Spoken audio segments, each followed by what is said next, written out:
Hi, everybody. Carl DePrado, A to Z Business IT.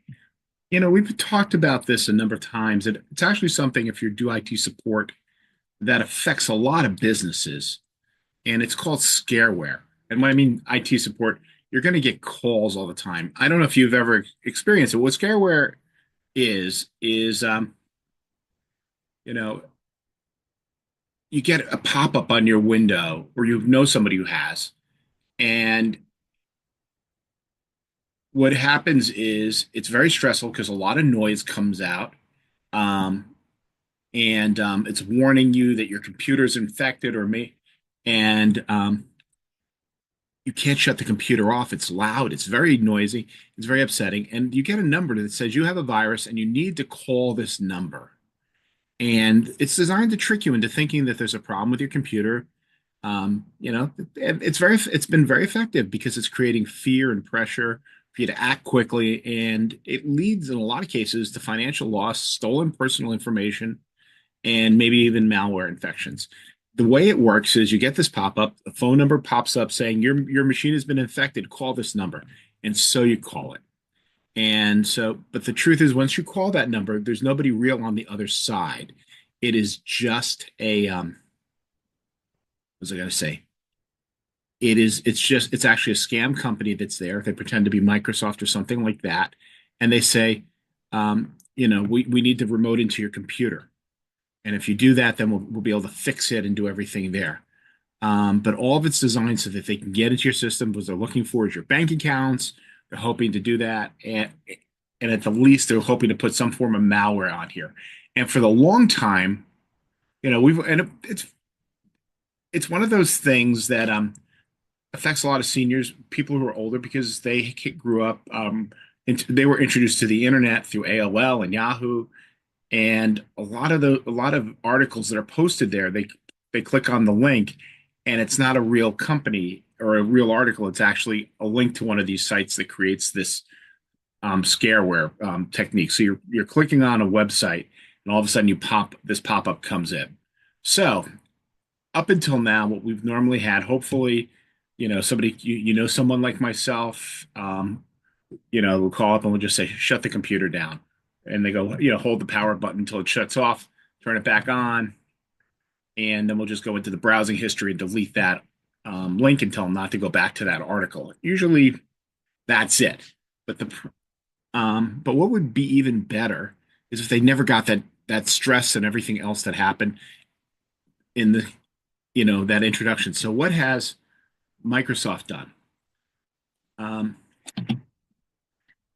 if you're using the Microsoft browser, Edge browser. This only currently works in the Edge browser, and it's in preview.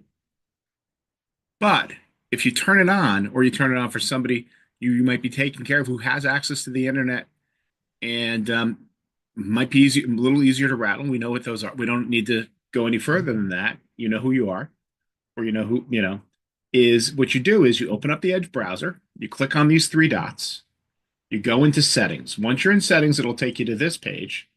And in this page, you've got privacy, search, and what was the last thing? Privacy, search, and services. Sorry, I had it on another screen. And when you click on this, you'll see right underneath manage security settings for Microsoft Edge, we have this new item that's in preview called malware, scareware blockers. So all you have to do is click this on. And let's learn a little bit more. What they're going to do is, they're going to show you a sample of what one of these nightmares are. It's, where you're going to get this is they'll do a quick walkthrough if you have a question. But this is the typical type of pop-up that you're seeing right now. And so, they're covering pretty much what we're covering here.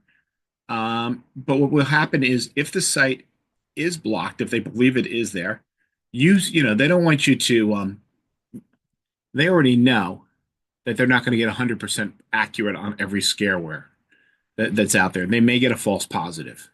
So what you'll get is a pop-up like this that says, hey, this website looks suspicious.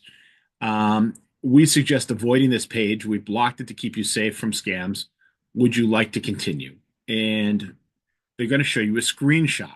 It looked like, what would happen if you go to that, if you continue, you're going to hit this scam. Now, if you see in the screenshot that it's really something that you wanted to see and they misread it, obviously you can continue. I would say 99.99% of the time you're going to need to close that page because something is wrong with that site. Um, and that's the reason why Microsoft has done that. Now, let me go back.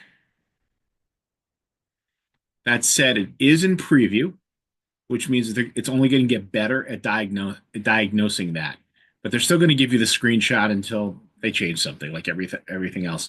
But at least now, if you're taking care of somebody who needs some help, who's called you up on this or has been a victim before, you know, make sure everything's turned to Edge and turn this feature on. You do have to be using the latest versions of Microsoft, and you do have to make sure that you're on the latest version of Edge. And if you're not, that opens up a lot more security problems than just scareware. You want to make sure that all your software is up to date. And if you're having problems doing that or you need issues, feel free to reach out to our team. We're here to help. Anyway, I want to thank you all for your time and, take one for the good guys. This is going to end a lot of stressful moments for a lot of people. Take care.